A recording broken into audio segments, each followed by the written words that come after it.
So a little bit of information for the people that are coming on our trip in the Victorian high country in November. Most of the high country is fairly steep tracks. They look like this, and you probably can't see the steepness, but it's not really that steep. This one's probably about 20 degrees, which is, you know, you sort of look at a hill and you think, oh, you know, 45 degrees is steep. Well, you can't drive up 45 degrees. I can tell you 30 degrees is darn steep, and they don't get much steeper than that, and that's probably, you'll get a few peaks in some tracks that go over 30, but I just want to give you some information in preparation. So what the guys are doing at the moment, they're letting some air out of their tyres, which you know all about and you heard about before. So please make sure you're equipped with something to let your tyres down, tyre deflators, tyre pressure gauges of sorts, and that are accurate. And it's always worth having something as a backup plan, so that you can, if one lets you down or you lose it, you know, a simple pencil tyre gauge thing, or you can get one of those ARV easy deflators, or there's, you know, cheaper ones on the market as well. Some of them are not that accurate, so be careful what you buy. For these areas up here, what I'm going to recommend is, when you're coming into Talbotville at McMillan's Road there, if that's the way you come in, it's a bit of a rough dirt road. At the start of it, I'd suggest you stop there and just let your tyres down to probably about, you know, about 25 psi to get you started. You don't need any more than that in them. And then some of the tracks, look, just for comfort, there's a couple of reasons that the tyres down. One, for comfort for you, also for comfort for the vehicle, so we don't damage the vehicle. There's no need to rough it up any more than you need to. And the other one's for traction and to look after the tyres. So probably around 20 psi, I'm going to say, you know, maybe 22.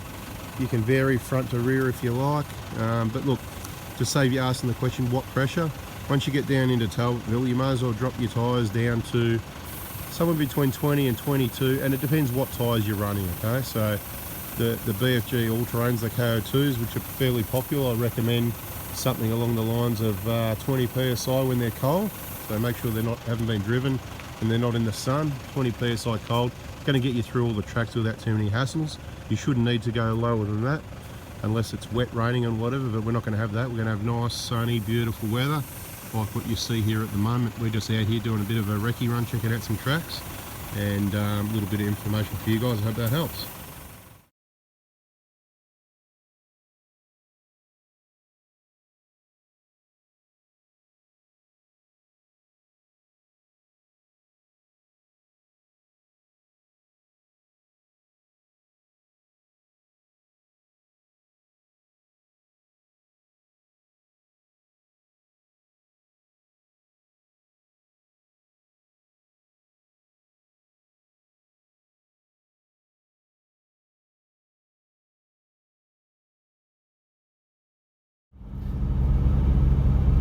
So we're in the lead vehicle heading up the hill.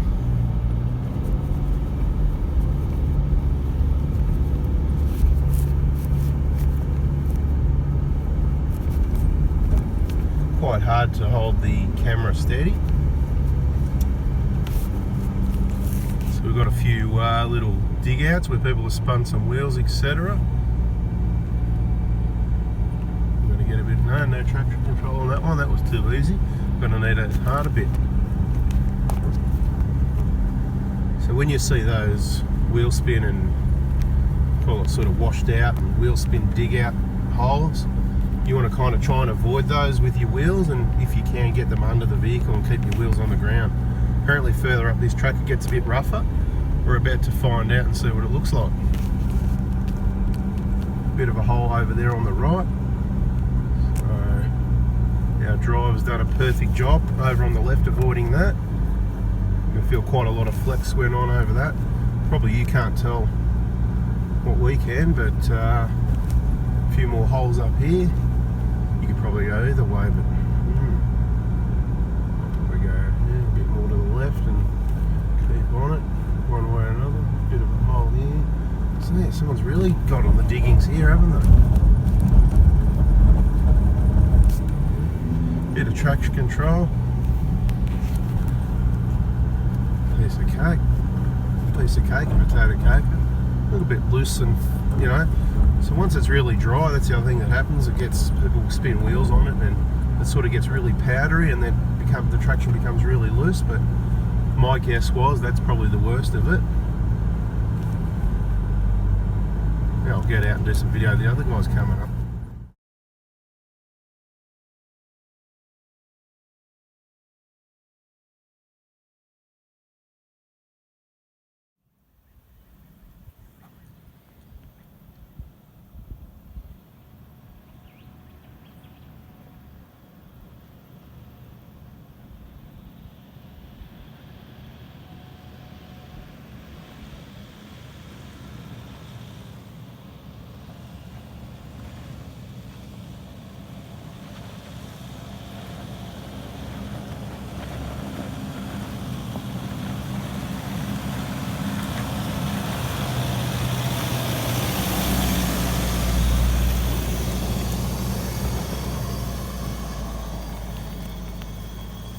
That's kind of the last of the worst of this bit.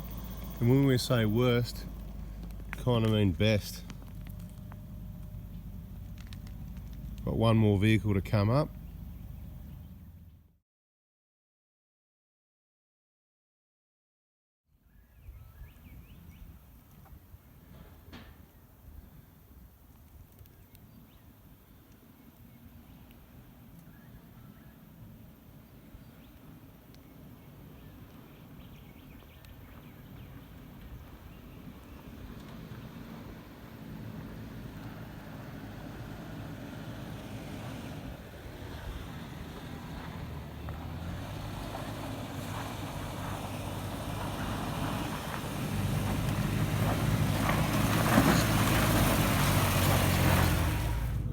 So we're in the tech vehicle, Tail End Charlie. New Charlie today, mate, Tail End Charlie. This is the mighty V6, and it hasn't got any lockers in it, so you know, lots of different standard Prados can get up the hill. It is a Grande, so it's got traction control. Did the traction controls come in at all and help you out, or wasn't necessary? Yeah. Once, okay, a little bit of traction control. Sorry guys about the camera not holding it still, but that's just how it is. It's a bit rough. Next time I'll bring the holder, but hopefully it gives you an idea of some of the terrain. It's not hard, and obviously that little section there is probably one of the hardest sections. We come up here on purpose just to, we're checking out the worst of the worst, so that, you know, we'll make sure it's all right. It's not crazy. We're going to take you over anything crazy. It's all going to be drivable. If we have to do any sort of recovery and get gear out and do anything, it's like, no, that's too hard. We're not going to come now if you want. Roger that. So we're just catching up to the second last vehicle. Communication's good. Let us know what's happening, but not too much chit chat.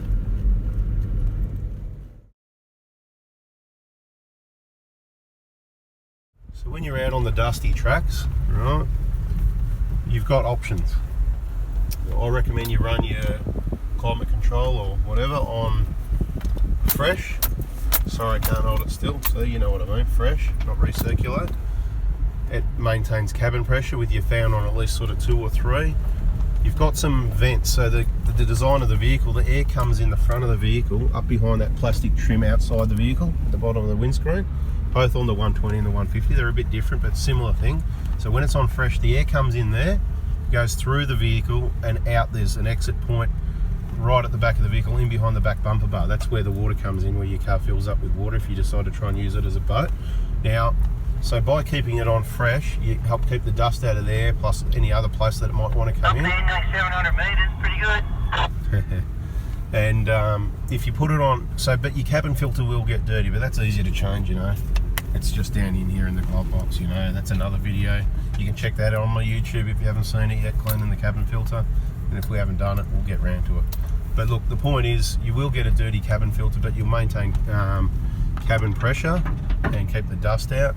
If it's on recirculate, those vents up at the windscreen here at the bonnet where the air comes in, they will close, so you keep it clean cabin filter, but the dust will slowly start coming backwards in behind that rear bumper bar, because there's just heaps of dust off your tyres, especially your back tyres, going in behind that bumper bar area underneath the car, and it just kind of pumps in, and all behind your trims and everything in the rear there and the rear doors, it all just kind of fills up with dust. So my advice, keep it on fresh. You're only going to get dust on your cabin filter, and when you get home you can take it out. Even if it was clean and new, you can take it out and it's all just dry dust, blow it straight off, be good as new again. Or you can just use your old cabin filter to, you know, for the trip, and then put a clean one in when you get home. Hope that's helped.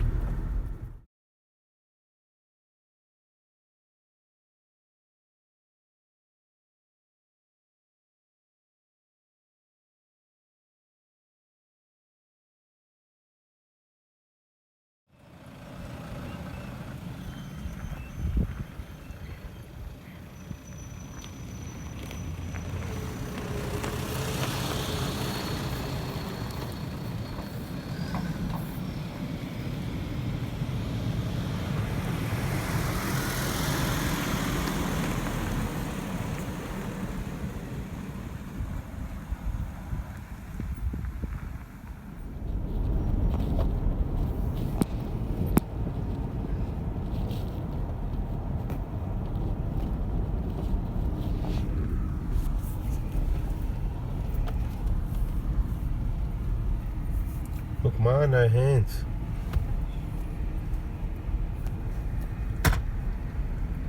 Okay.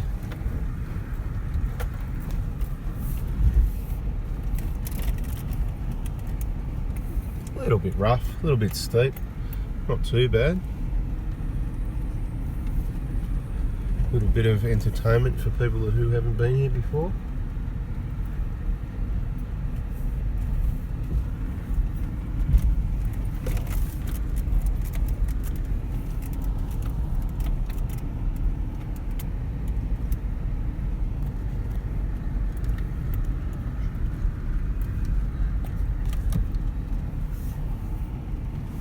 What a day, eh? Check that track over the other side there. That could be next.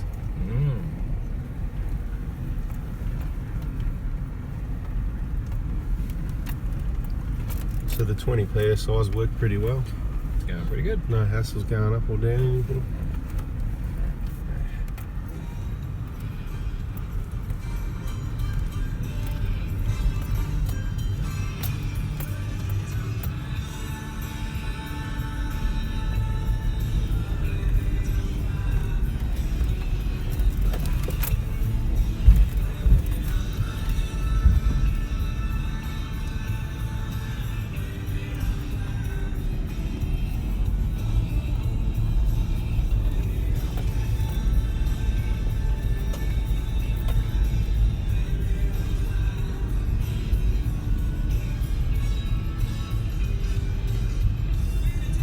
I think we're nearly to the bottom of this one, a bit further to go.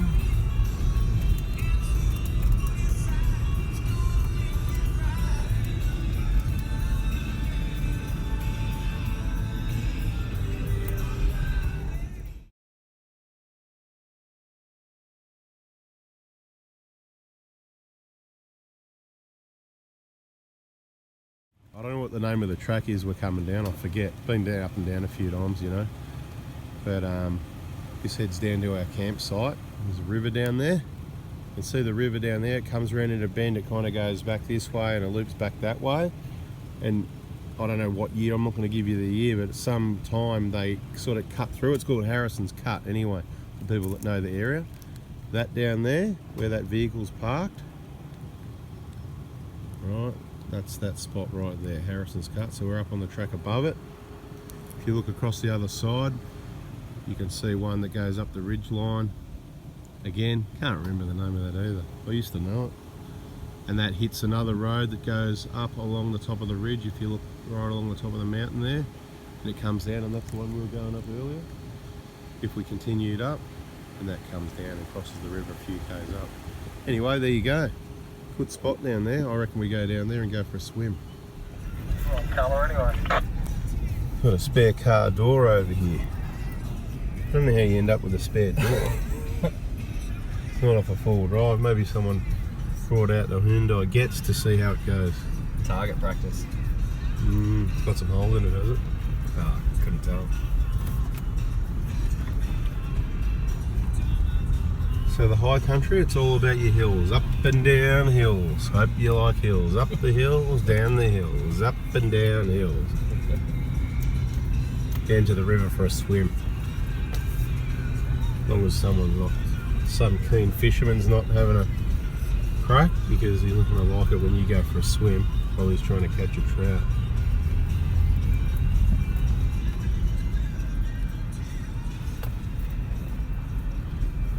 Sam, you get the pressure on Ryan, get that engine happening, get it in so you can get to this trip. If you watch this video, you'll have to send me a text and say I watched it.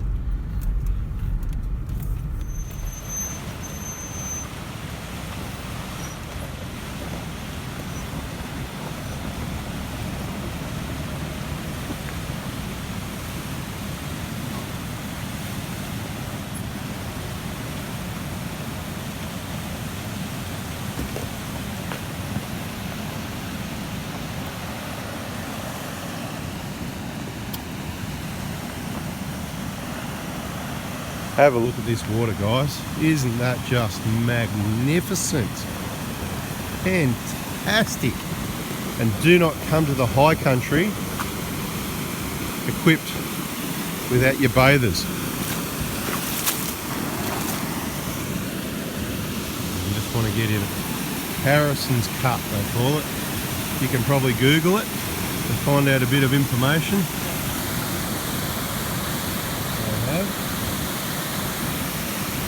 We've got someone fishing up here.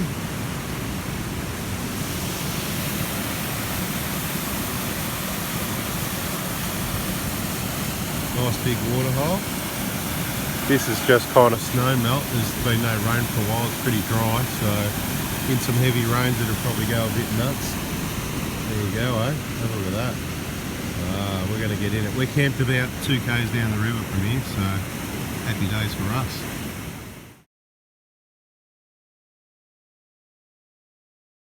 Yep.